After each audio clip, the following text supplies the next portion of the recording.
This weekend, we're building a bowling alley. I'm Andrew. I'm Kevin. Welcome to Projects.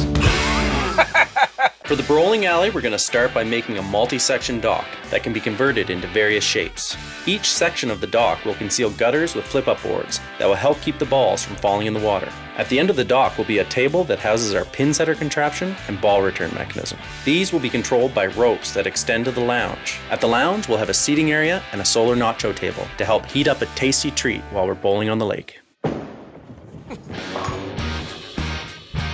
We took a little trip into the store, got all the legs and dock hardware, the floats. Decided to go with the pre-bought floats because we want things to be perfectly level for this bowling alley. We could have gone with barrels, we've done that before, but they tend to be a little less stable. Right now what we're doing is we're building all the dock sections, so now it's just the labor of putting that together. Uh-oh. How are we even going to drill a hole in that? Do we need the corner bracket if we've got the 2x4? We can put this corner bracket there. We're having a bit of trouble, and it's really the gutter system that's causing the issues. Let's have a look. We got the wrong wood. Yeah, we got the wrong wood. We should have had 2x8 lumber instead of 2x6 lumber, but we were thinking about weight. And our brackets aren't quite right, so we're having to modify those a little bit, and it's costing us a lot of time. This is the best I can think of. I don't know what most people do when they're making bowling alley docks, but reconsider. Things are happening now. The corners are gonna look weird, and it's not gonna be as pretty as I hoped. I think once we get the holes drilled through the metal and stuff like that, it'll be okay. No one would build a dock like this, ever.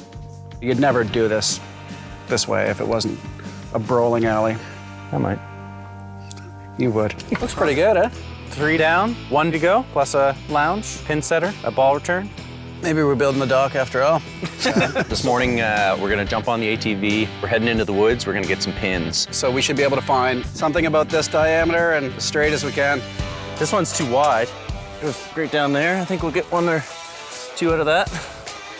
We're at a little slash pile that was left behind from a logging operation. We're just grabbing a few trees here that are already cut down. We're gonna turn them into bowling pins.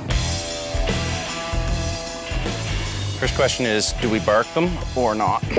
I think we leave them au naturel. I really want to see that it's a tree. At the top of the pins, we just took a little eye hook and drilled it in. Attached to the eye hook, there are going to be little strings, and that's going to help us reset our pins. So one of our major components in this, obviously, is the pin setter. That's the biggest thing in really any bowling alley. So before we can start building, we've got to figure this design out. I'm going to get some thinking juice. Are there going to be knots in these lines that we have to worry about? If there's no tension on this, then when these get hit, they'll just pull all these down. You know what might be really hard is to pull and release. One thing that I've been worried about is that they're all going to get twisted. What happens when that happens, and we go to pull it up, and the strings get all caught? It could be a reel. Yeah. Maybe that's a reel, and the other thing's a reel. Where we're at is framed out a box that's going to hold our pin setter. There's really no way to test this one. I'm just kind of building it with my best guess.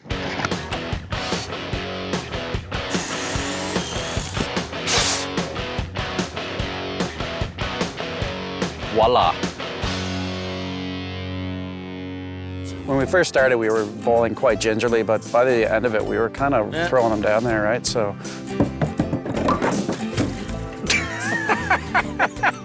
You're going swimming. Kevin took a shot there and rolled it a little too hard, hit the back stop, and popped the board right off. I'm gonna dry off.